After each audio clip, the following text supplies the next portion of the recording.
You may still have thoughts about your body, either positive or negative, but they don't make or break you or hold that same power over you. That's really what body neutrality is and what it feels like. For example, you don't get that feeling like you've been washed over in shame when you see a picture, or even that elated feeling if you feel like you've lost weight. It's just a neutral reaction. This is episode 303, and I am revisiting a classic episode called 10 Examples of Body Neutrality, where I'm illustrating what it really looks like in everyday life with some specific examples. You can find the links mentioned at summerinnanen.com/303. I want to give a shout out to Lana Meow, who left this review. Awesome cast. Summer talks to a wide variety of folks and understands that debunking diets also means dismantling fat phobia. Nice to see straight-sized allies. Thank you so much. I really appreciate that. You can leave a review by going to Apple Podcasts, search for Eat the Rules, click ratings and reviews, and click to leave a review. You can also get the free 10-day Body Confidence Makeover at summerinnanen.com/freebies with 10 steps to take right now to feel better in your body. If you're a professional who works with people who may also have body image struggles, get the free body image coaching roadmap at summerinnanen.com/roadmap. All right, let's get started with the show. This is Eat the Rules, a podcast about body image, self-worth, anti-dieting, and intersectional feminism. I am your host, Summer Innanen, a professionally trained coach specializing in body image, self-worth, and confidence, and the best-selling author of Body Image Remix. If you're ready to break free of societal standards and stop living behind the number on your scale, then you have come to the right place. Welcome to the show.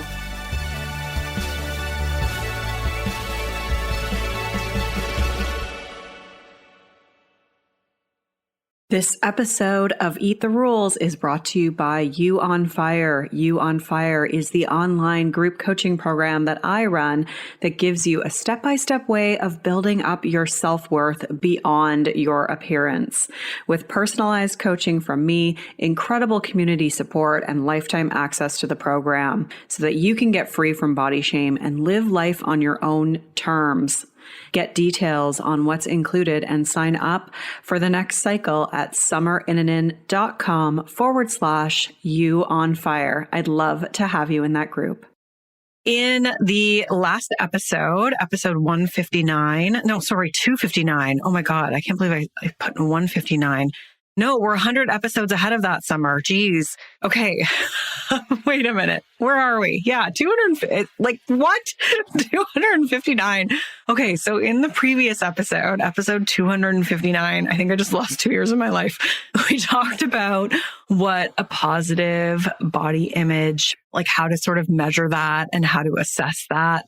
And sort of what are the things I look for. And I gave you the quiz, the body image benchmark quiz or assessment quiz. And you can get that in the show notes for that episode if you want a copy so that you can take the quiz yourself. It's at summerinnanen.com/259. And so what I wanted to do, that was kind of looking at like, okay, what are the signs and symptoms of a body image that maybe could use some support? And so what I wanted to do was talk about the other side of the spectrum and do a really quick episode talking about what body neutrality looks like and like how that actually looks in everyday life. I've done a more in-depth episode on body neutrality before. That would be episode 214, all about body neutrality. And you can check that out if you want to hear me speak to this. I'll just kind of give you my overall definition of body neutrality. And it's really like two things that I sort of look for. It's your emotions and how attached those are to how you look. Like, does your appearance really dictate your overall emotional state?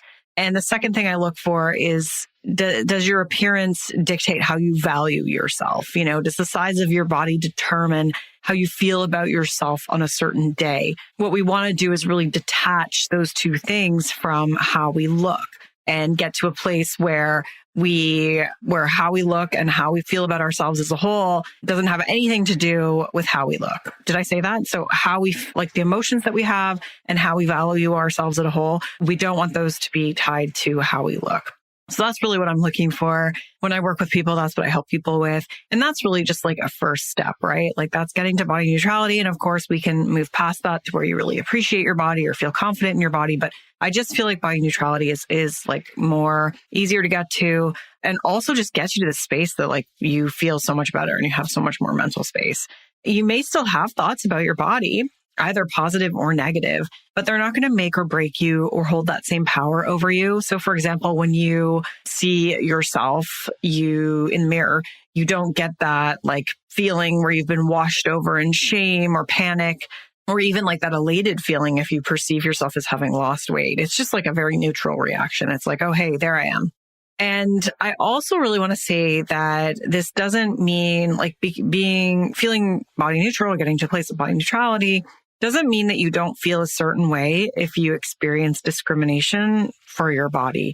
It's really difficult to be neutral about your body in a culture that has body hierarchies if you experience oppression due to your identity. So I would never say like, you should just be totally fine if the doctor discriminates against you. Like, that's not what we're saying. That's not what I'm saying here at all.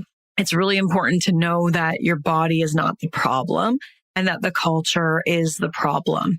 And so when I speak about body neutrality, I'm really talking about your own relationship with your body, your own perception of it, and any sort of experiences that you have that might reflect the dominant culture's experience. And that's it's totally normal and valid to have an emotional reaction to that. I do think it's still important to really detach that from like your own perception of your body, meaning like be mad at the culture. Don't think there's something wrong with you.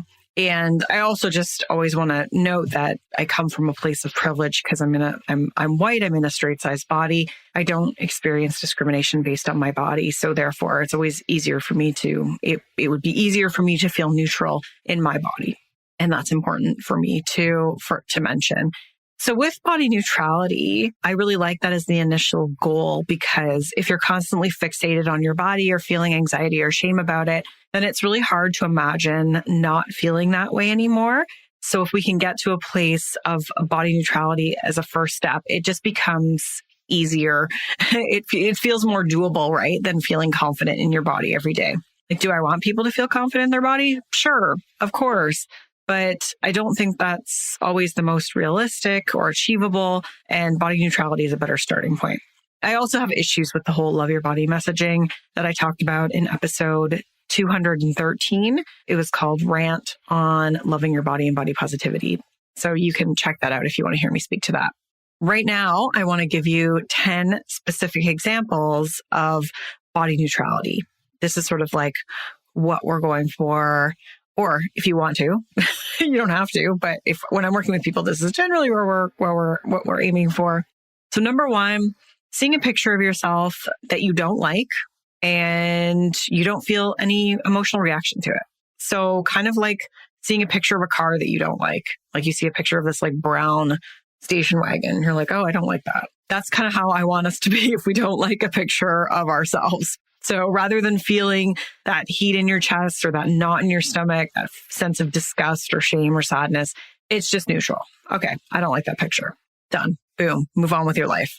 Another example, number two, is noticing yourself in the mirror and liking the way that you look and thinking like, hey, I look cute. You might have a little bit of an undercurrent of some sort of a good feeling about it, and you may not. And it's okay to have some sort of a positive feeling because confidence does feel good. We just don't want that being the thing that we're chasing and using to validate our worth. So being able to sort of observe it and notice it and be like, yeah, I look cute. Oh, that feels good. Cool. And still move on with your life and not have it be something that we're constantly chasing or thinking like, I'm a better person because of this. Number three, having to buy a larger pant size and being at peace with it. So just being like, okay, these pants don't fit me. I had to get new snow pants recently. My old ones, I could not even get them anywhere close to being over my hips. I was like, how was I ever this small? But apparently I was. And so I had to get new ones. And it was just like, okay, yeah, got to go up a few sizes here. And that's it. Like, it's just neutral. It's kind of like, I'm out of pasta. I need to buy more. Like, just neutral. I will caveat this with saying that like if accessibility is an issue, then like it's totally normal to have feelings about that. Like if you have to go up a size and you have, you no longer have easier access to clothing, like the most stores that carry straight size clothing, let's say that they wouldn't have your size anymore, like totally normal to have feelings about that. That is really disappointing and really hard. Or if you do not have the financial means to be able to buy, another pair of pants or things like that, like any feelings around that are totally valid. At the same time, it would be separate from thinking that your body is the problem. So it's more like, I'm really angry at our culture. I'm really angry at the fact that, accessibility is still such an issue, but it's not about like my body is the problem. So the fourth example I have here is if you need to buy a smaller size. So if you have to buy a smaller size of pants or something like that, and not being elated with that. So when we're working on body acceptance, we're really working on making that acceptance unconditional. And so it works both ways. We want to try and undo anti-fat bias as a whole. So not just like fear of weight gain, but also like, desire to be smaller. It's a normal and conditioned response to feel happy if your body gets smaller. Like that's been so hard coded into our minds. But I still think it's really important to try and fight back against that and just be like, okay, it's just neutral. My body maybe got smaller for some reason.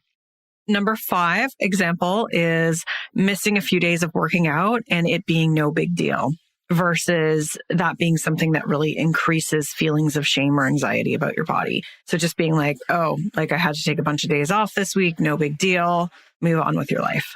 Number 6, for an example of body neutrality, is putting your hand on your tummy and just feeling at peace. This is where I do a lot of specialized and individualized work with people to become more integrated with how our body feels. Because I think a lot of us kind of just walk around like up in our heads, completely detached from our bodies. We don't even want to like process how our body looks and feels. And so I'm really about integrating those two things so that we can come to a place of neutrality and be like, okay, yeah, here's my body.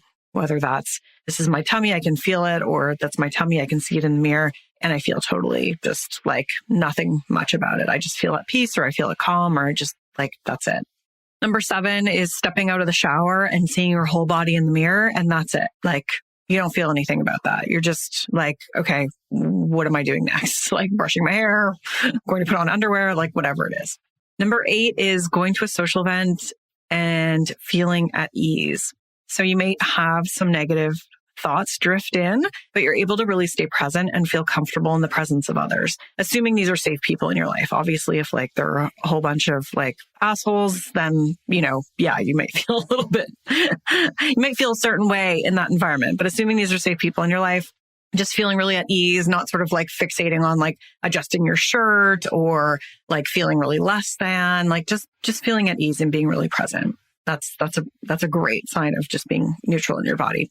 Number 9 is going to, let's just say you go to like a fitness class or a dance class or something, and really focusing on how your body feels versus how it looks, or comparing yourself to others.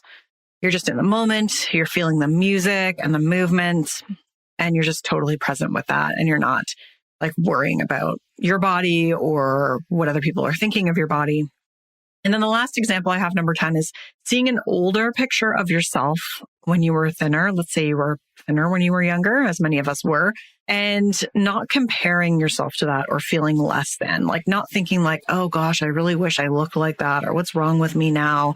You might have feelings about it that reflect sort of, maybe like self-compassion for what you went through. Like, wow, I wish I'd really just valued myself back then, or I wish I hadn't dieted so much back then. But you're not feeling inadequate now as a result of how you used to look. And it doesn't make you want to change or alter how you look now. So these are just a few examples, some common ones, some ones I hear from people that I've worked with, some ones that I've experienced in my own life. And I think what really is a common thread here is just, the absence of like that negativity and those huge feelings of inadequacy, as well as what's replaced that is just a sense of calm, like a sense of peace and feelings of just being like at ease And really being present, I think, is the other thing that, is the really common thread here, is just not being up in your head, just being really present with what is. And that's truly, that's just what acceptance is. So it doesn't mean that you don't have any negative thoughts. Rather, it's about really, reducing those, and more specifically, reducing their emotional charge so that they just don't have such a power over you.